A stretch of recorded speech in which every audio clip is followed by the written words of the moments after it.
Então, agora a gente vai falar de modelos. A ideia é que, quando a gente mostrou as equações do Fitts-Kalman, a gente falou que a gente dependia de modelos matemáticos, né, para o nosso modelo de movimento e para o nosso modelo de observação. Então, eu vou mostrar alguns exemplos que realmente se encaixam no caso do Fitts-Kalman. Então, imagine primeiro que você tem um robô com GPS. Isso é um exemplo bem abstrato, tá? Não tem nenhuma relação com exemplos da Androids. O robô mais parecido com isso seria o do VS ou o do VSS ou do Small Size, mas na verdade, mesmo no VSS ou no Small Size, a gente tem um modelo não linear.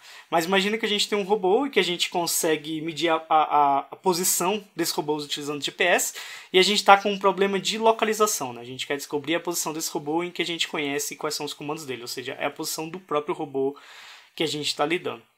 E aí o estado seria dado pelas coordenadas x e y desse robô no plano. Então, isso aqui seria a posição do robô.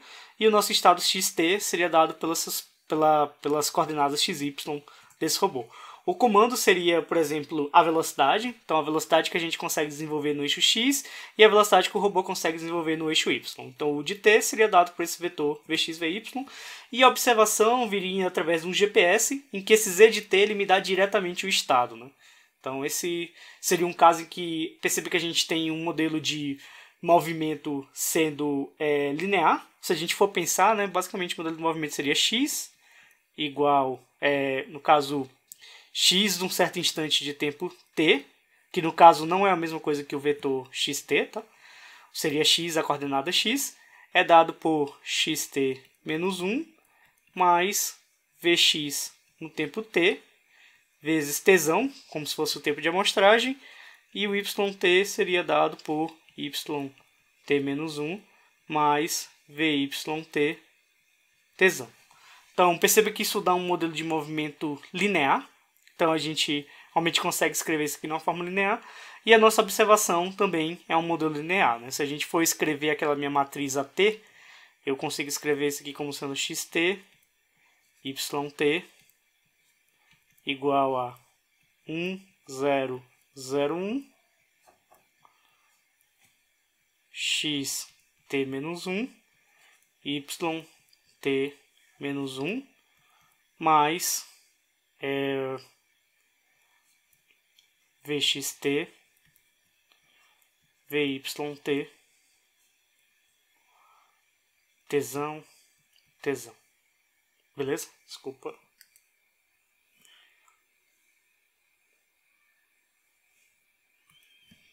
Esse tzão ele teria que vir fora, né?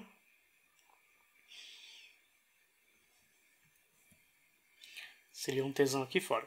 Então, perceba que basicamente a gente tem que isso aqui é a nossa matriz AT e esse tzão é a nossa matriz BT.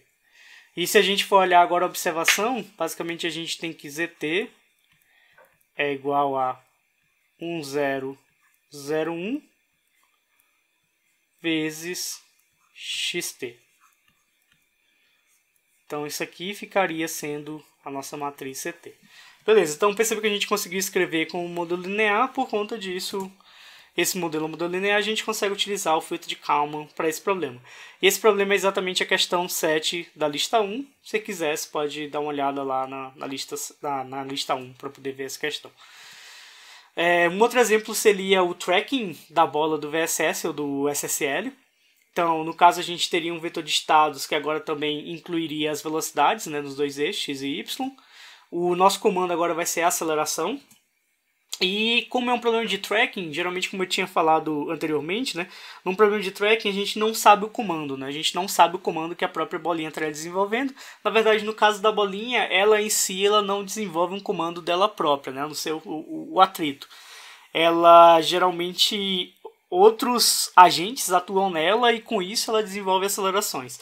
Mas essa aceleração a gente nunca sabe direito o que está acontecendo. A gente pode ter algum modelo, né, tipo, sei lá, se tiver algum robô próximo dela, a gente provavelmente pode assumir que aquele robô está conduzindo a bola ou então está tentando chutar ela, só que em geral esse tipo de modelo é difícil de você conseguir desenvolver, um modelo que seja preciso para um caso desse tipo.